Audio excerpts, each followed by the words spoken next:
So everyone is wondering, why does he have a mullet?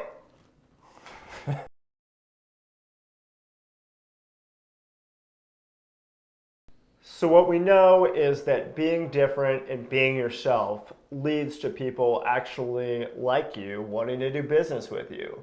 I've been super impressed with Bjorn and the growth of his business, and now I have to ask, why a mullet? Well, I picked up the mullet when I was traveling through Australia, actually, and we were in Melbourne, and I was watching the Super Bowl in our hotel room. I was sitting there.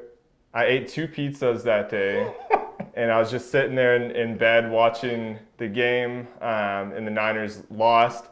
And after that happened, I just felt kind of sorry for myself and where I was at in life, and I felt like I had to do something drastic to get my mojo back. And so I went out and got the mullet. I walked into a barber shop. I told them to give me whatever they felt like, just some crazy cut. I was like, go nuts. And they brought out a specialist. There's a guy that lived on top. There's the barber shop, and he lived upstairs. He walked down, and he gave me the mullet. And I've just stuck with it ever since. And so, what has happened to your business since you've had a mullet?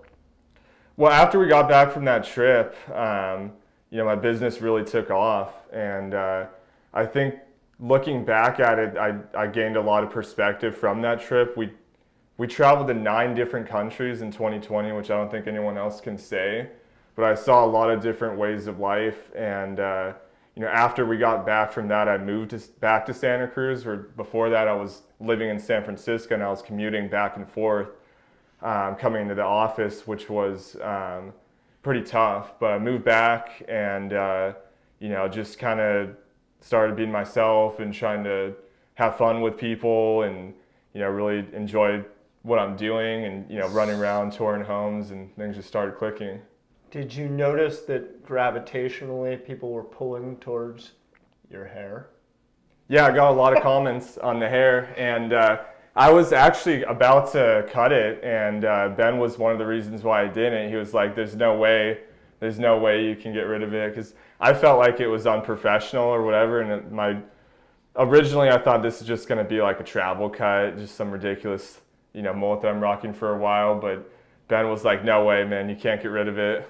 And so what's been really cool to me watching Bjorn through this is that really being himself and being okay not fitting to the mold of what society really wants you to be, or wearing the suit every single day, and fitting that mold of what somebody might think the idealistic realtor is, and being yourself has actually led into a much better business. It's given you much higher level of confidence and much greater success. So I say viva la mullet, and I'm proud of you. Is there anything else you want to add about the mullet? Yeah, I would just tell everyone to be yourself, and it's a relationship building business, and so it's, if you're not that guy that's, likes to wear a suit every day, if you're not comfortable in your own shoes playing that part, then just be yourself, and people will like and appreciate you for who you are. So yeah, that's my 2 cents, and That is so spot on. You got to be comfortable in your own skin. You got to be who you are authentically, and then naturally people are going to gravitate towards you. And I've watched it, and you're a real life example. And this guy is top agent in our office, and year over year putting in the hard work and being himself, driving a bright blue Jeep with that badass mullet.